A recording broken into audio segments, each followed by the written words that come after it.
bukooda dawo male baa layidhi haddii koonku baa layidhi qalbigiisu waa basharke hadday basharku islaaxaan caalamkao dhan baa islaaxi hadday basharku xumaadaan adduunkao dhan baa xumaan bini aadamkuna halkuu ka islaaxaa halka bini aadamku ay ka islaaxaan dhagaha iyo aragga iyo gacmaha midna maaha halka bini aadamku ama ay ka xumaadaan ama ka islaaxaana waa qalbiga alaa ina fi ljasadi mudqa idaa salaxat salaxa aljasadu kulluh wa idaa fasadat fasada aljasadu kulluh alaa wahiya alqalbi buu nabigu yihi alayhi salaatu wasalaam bini aadamku halkuu ka islaaxa waa qalbiga weeyaan halka uu ka xumaadana waa qalbiga weeyaan qalbigu muxuu ku islaaxayaa qalbigu wuxuu ku islaaxayaa shaygii loogu talagalay qalbiga markuu fadhiisto qalbigu islaaxayaa shaygii loogu talagalay qalbiga markii laga waayena qalbigu waa xumaanaya marka qalbiga maxaa loogu talagalay qalbiga waxaa keliya loogu talagalay inay fadhiisato ilaahay macrifadiisu iimaanka meeshiisu waa qalbiga weeyaan walamaa yadkhulu aliimaanu fii quluubikum baa ilaahay iimaanka halka uu iimaanku fadhiisto waa qalbiga weeyaan nebiyada waxaa loo soo dirayna inay kelimada tawxiidka qaadaan oo meeshii loogu talagalay ay gaadhsiiyaan ayaa nebiyada loo soo saaray calayhim assalaam taasay ku dadaaleen nebiyadu hadduu qofku ilaahay jalla wacalaa uu garto uu khaaliqa garto uu ilaahay cilaaqad la yeesho uu ilaaha aamirka uu garto amarkiisaa markaa u fududaanaya xuquuqdii ilaahay buu markaa garanaya xuquuqdii addoommaha ayuu garanaya diintuna waaba laba weeyaan waa xaq addoonkii ilaahay u dhexeeya iyo xaq u dhexeeya addoonkii addoommaha ilaahay labada wey nebiyaduna calayhim assalaam bini aadanka halkay kaga dadaaleen waa qalbiga weeyaan qalbiguna wax kale kuma islaaxee qalbigu waxau ku islaaxayaa waa laa ilaaha ila allah hadday fadhiiso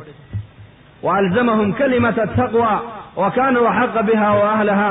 ibnu cabbaas wuxuu yidhi waa kalimata atawxiid ilaahay jalla wacala qur-aanka waxau ku sheegay asxaabu muxamed quluubtoodii inuu dhex fadhiisiiyey kalimatu taqwa ibnu cabbaas wuxuu ku fasiray waa kalimatu tawxiid laa ilaha illa allah weeyaan asxaabta nebiga halkaa markay kelmaddaasi qalbiga ay u gashay xaqii ilaahay bay garteen xaqii nebigay garteen xaqii waalidiinkay garteen xaqii ubadkay garteen xaqii dumarkay garteen xuquuqdii jaarkay garteen xaqii qaraabaday garteen xaqii muslimkay garteen xaqii bahaayimkay garteen xuquuqda ay gaaladu leeyihiin bay garteen waxay noqdeen khalqi caalamkao dhan anfacay noqdeen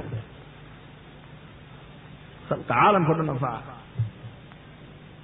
wamaa arsalnaaka ilaa raxmatan lilcaalamiin ayaa zamankii nebiga xaqiiqo ku noqotay caalamka ka marka bini aadamkuna baa la yidhi waxa uu ku dadaala natiijadiis uu helaya hadday dadku ku dadaalaan adduunyada manfacadeeda way helayaan hadday diinta iyo iimaanka ku dadaalaanna manaaficu diin waliimaanna way helayaan dadku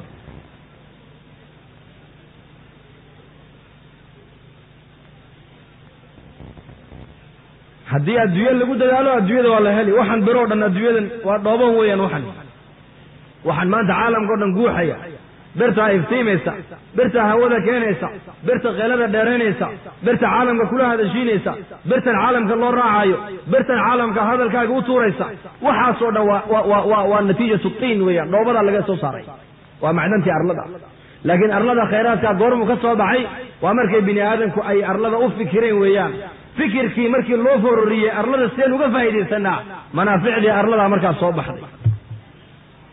manaaficdii arlada markay soo baxday maxaa dhacay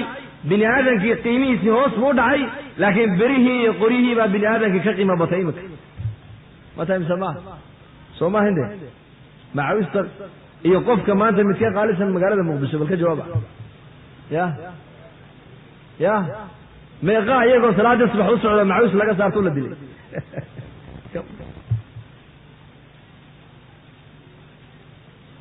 bini aadankii qiimihiisii hoos buu dhacay caalamka maanta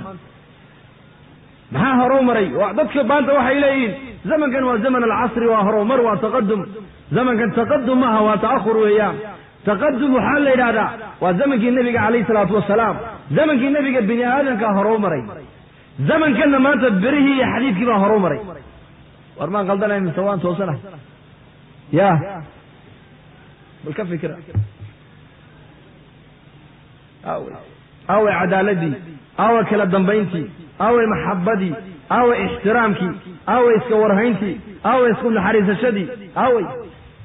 sifaadkii insaaniyadda loogu talagalay caalamka way ka duushay sifaat alxayawaaniya baa maanta adduunyada ka dhacaysa nin walba waxuu ka fikirayaa sideen aan ugu noolaada sifaat alxayawaaniya waa maxay xayawaanku waxa weeyaan xayawaanku waa 4 martabay leeyihiin 4 darajo imsa darajo 4 xayawaanka la yidhahda bahaayimka la yidhahda almawaashi walbahaayim cidna ma dhibaan maslaxadoodana way ka fikiraan cidna waa shimbiraha geela looda ariga dameeraha fardaha wamaa ilaa dalik maslaxadooday yaqaaniin cidna ma dhibaateeyaan loodiioo biyo raadinaysoo arooraysa saca u dambeeya hadduu biyo helo intuu iska cabuu iska dhex marayaa kuwa horena u sheegi maayo xayawaanka dabaqad waa taa weeyaan dabaqada labaad waxa weeyaan waa sibaac dugaagga la yidhaha dugaagga libaaxa iyo dhurwaaga iyo shabeelka iyo yeyga iyo dacwada iyo ilaa ay dhiig daadiyaan may dhargaan ma dhargaan basharka maanta nuuc baa sidaas maanta caalamka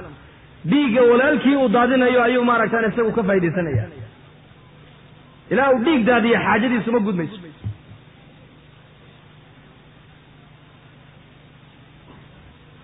dabaqada ku xigta waxa weeyaan alxayaat walcaqaarib xayawaanka la yidhaha abeesada iyo dabaqa looc baalkan aad tiraadiin iyo masaska iyo jidkaabuu sun la fadhiisan cid alle ciddii soo martuu qab ku siin wax faa'iiduu ka helayana habeeraatay isagu ma jirto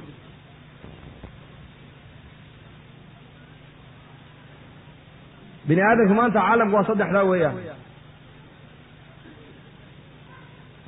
inaka waxaad leeyihin mooryaantii caalamka mooryaan casriyaysan baa jirta oo dawladaysan inaku hor uma haysaan saddexdaa sifaa maanta bini aadamku ay leeyihiin dadka ugu fiican maanta adduunyada waa dadka aanan dhibaynin maslaxadoodana ka fikiraaya waa muslimiinta cubaadda la yidhaha ahlulcibaadada qolana waa dabaqada labaadoo ilaa uu dhiig daadiyo xaajadiisu ma gudmayso qaybta saddexaadna waa maxay jidkaasuu dhibaato la fadhiisanaya ummaddu dhibaya wax faa'iiduu ka helaya habeeraatay ma jirto hay sifadii insaaniyaddu aawey sifaadkaa waa sifaadkii xayawaaniyadde aawey sifadii basharka loogu talagalay sifadii basharka loogu talagalay nebigaa sheegoo yidhi laa yuuminu axadukum xataa yuxiba liakhiihi maa yuxibuhu linafsihi sifaat alinsaaniya waa sifadaa weeyaan iimaan male buu nebigu yidhi ilaa qofku wuxuu naftiisa la jecel yahay walaalkii la jeclo sifaatkaasina caalamka maanta way ka zuuleen fa nabigeennu calayhi salaatu wasalaam iyo jamiica alambiyaa waarusul kumay dadaaleen sidee dhulka looga faa'iidaystaa sidee bini aadamku ay horumarkan biraha u helaane bal nebiyadu waxay ku dadaaleen sidee buu bini aadamku u islaaxaa halkuuna ka islaaxayaa bini aadamku halkuu ka islaaxo ama uu ka fasaado waa qalbiga nebiyadu dadaalkooga waxay ku bixiyeen qalbiga ayay islaaxinayeen qalbigu muxuu ku islaaxayaa hadday qalbiga fadhiisato macrifada ilaahay markaasuu qalbigu islaaxaya qalbigii markay gasho ilaahay cabsidiisu ilaahay jalla wacalaa maaragtaani haybadiisu ilaahay maxabadiisu ilaahay rajayntiisu qalbiga markay gasho ayaa xubnaha waxa ka soo baxaya markaa adaaca wax la yidhaha daacaddaa dhib yaraanaysa salaadaa dhib yaraanaysa qur-aanka akhriskiisaa dhib yaraanaya cadaaladdaa dhib yaraanaysa samafalkaa dhib yaraanaya maxabadaa dhib yaraanaysa kala warhayntaa dhib yaraanaysa leanna xubintii hoose ayaa islaaxday markaa xubintii maadaama islaaxday ra'iisiga ahayd xubnihii kaleo dhanna markaa way toosayaan lidaalika caalamka maanta horumar baa lagu sheegaya horumarka waxaa horumaray waa birahii weeyaane iyo dhoobadii iyo khashabkii iyo qoryihii baa horumaree laakiin bini aadamku ma horumarin bal bini aadamku waxau horumaray waa zamankii nabigeena calayhi salaatu wasalaam khayru nnaasi qarnii wa fii riwaayatin khayru lquruuni qarnii baan rasuulku yidhi dadka qarnigaa maanta aan joogo ayaa dadka ugu khayr badan buu rasuulku yidhi wa fii riwaayatina nebigu wuxuu yidhi khayru lquruuni qarnii qarniyada qarnigaygaabaa ugu khayr badan buu rasuulku yidhi qarnigaa muxuu ku khayr batay bukooda dawo male baa layidhi